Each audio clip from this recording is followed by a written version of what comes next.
Silent Hill 3 is noir. Noir as a film genre is known for many things: the darkness, the archetypes, the comparison between oneself as an insignificance to the looming world. There is much to glean from noir as a narrative tool and even a historical lens. However, something rudimentary has escalated to something revolutionary in the wake of video games. Noir began in the 1940s, had a triumphant return to the big screens in the 1970s, and now it has marked the smaller screen of the digital field with its vapid wonder. Amongst all the games which tackled the old medium of noir are especially the survival horror genre, such as Metal Gear, Resident Evil, and The Evil Within.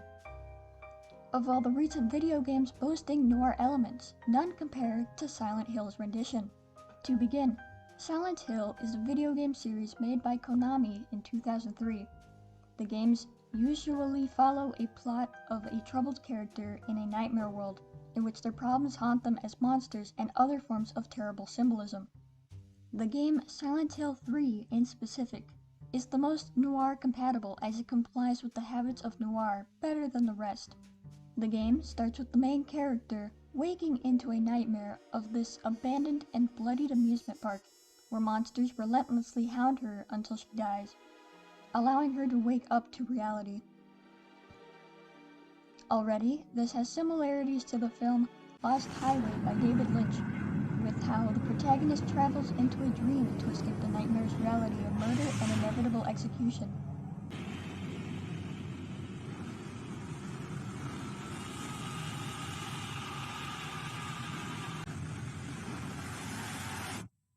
It harkens to the confusion, lack of control, and fear connected to a paranoid culture, like both today and then.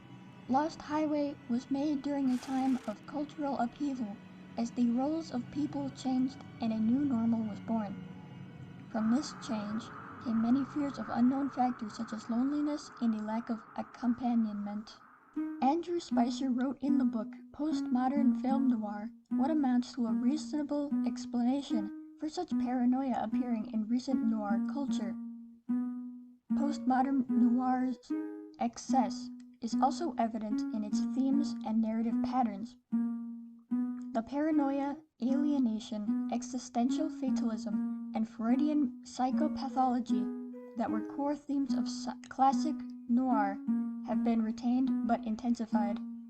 The evidently disturbing aura of the opening sequence, graced by familiarity and dread, fuels a mystery which keeps the audience hooked. The difference in the earlier film noir and today's gaming culture lies in how Lost Highway depicts reality as the nightmare, and how Silent Hill depicts the dream as the nightmare. Both exhibit nightmarish, grotesque ideas, but in Silent Hill, there is a tether of truth which keeps the protagonist desiring reality and away from fiction, whereas it is notably reversed in Lost Highway until the end. Regardless, the fears listed by Spicer are true in their grasp over the noir genre. Next up is the introduction of the anti-hero protagonist, Heather Mason. She is the main character of Silent Hill 3, although she first showed up in an earlier game in the series. Her appearance lines up with another aspect of film noir. A classic staple in film noirs is the femme fatale, which you could describe Heather as. The femme fatale originated as a woman symbolizing all of man's fears and desires, a woman who can manipulate men to give her what she wants and leave them to suffer thereafter. However, the femme fatale has changed in recent years, especially with the cultural change lending towards female empowerment. Now the femme fatale is a strong woman who can do what she wants with a more grounded sense of self and rationality. She is more like a woman's fears and desires than that of a man's. From the reading Woman in Film Noir by E. Ann Kaplan is a more narrow definition of the femme fatale. The independence which film noir women seek is often visually presented as self-absorbed narcissism. The woman gazes at her own reflection in the mirror, ignoring the man she will use to achieve her goals. What the femme fatale adds up to today is a woman seeking control over herself, those around her, and her destiny. In this game, Heather rarely finds herself in control of anything, which is her inherent struggle, displayed throughout Silent Hill. Her independence comes at the cost of safety, but she reaches for it regardless, for the sake of freedom, until she conquers evil. Another typical character in noir films is the hard-boiled detective, who in Silent Hill is Douglas Gartland. Douglas is introduced as a private detective hired to find Heather Mason and bring her to Silent Hill, which is how he fits into all of this. Supposedly, Douglas survives his own nightmare off-screen, implying that he had to fight his way through God knows what to find Heather, lending credence to his hard-boiled detective status. He is also sent on a mission to uncover the truth, even though the answers he seeks have philosophical and psychological ends, of which the only lead he has is Heather.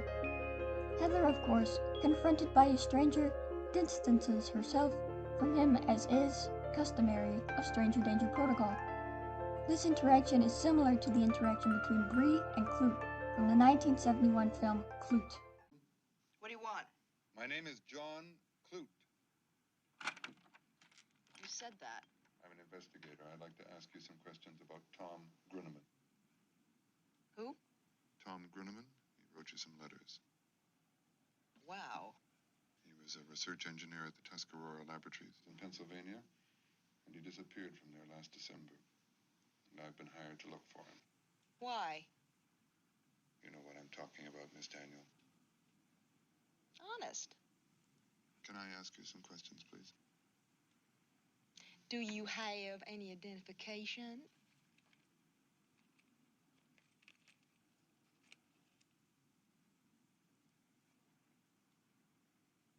You're not a cop? You're not FBI? You're a private detective. And you just want to ask me some questions.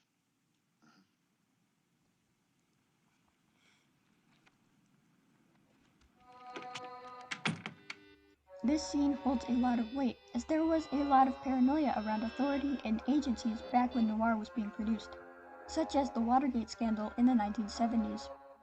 It must have been a worrisome time when conspiracy theories were being proven true, especially when the expression of such concerns made it to the big screen.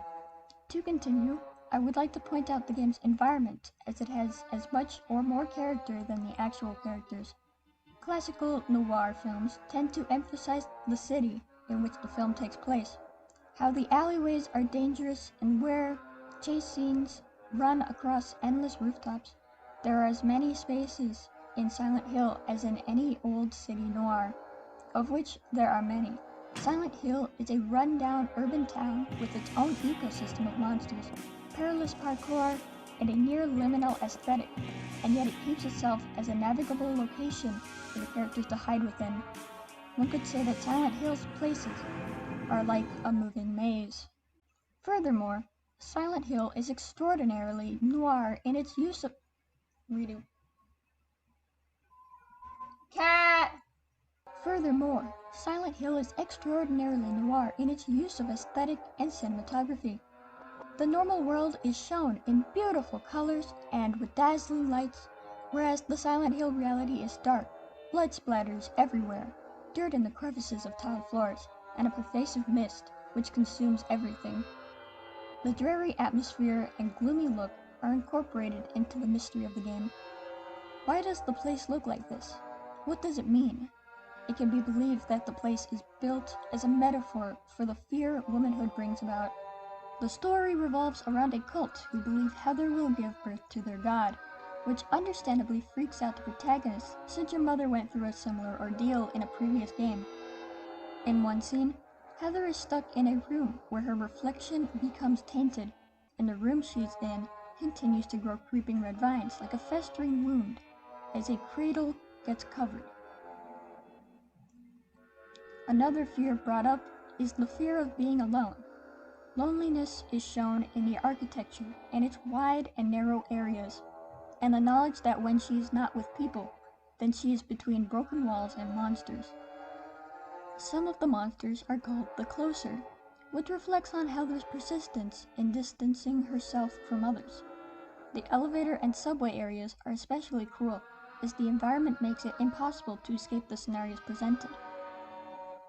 in all these scenes is the extra detail of expressionist lighting and unique camera angles, most of which bathe the protagonist in a feeble light and plunge her into near insignificant meekness.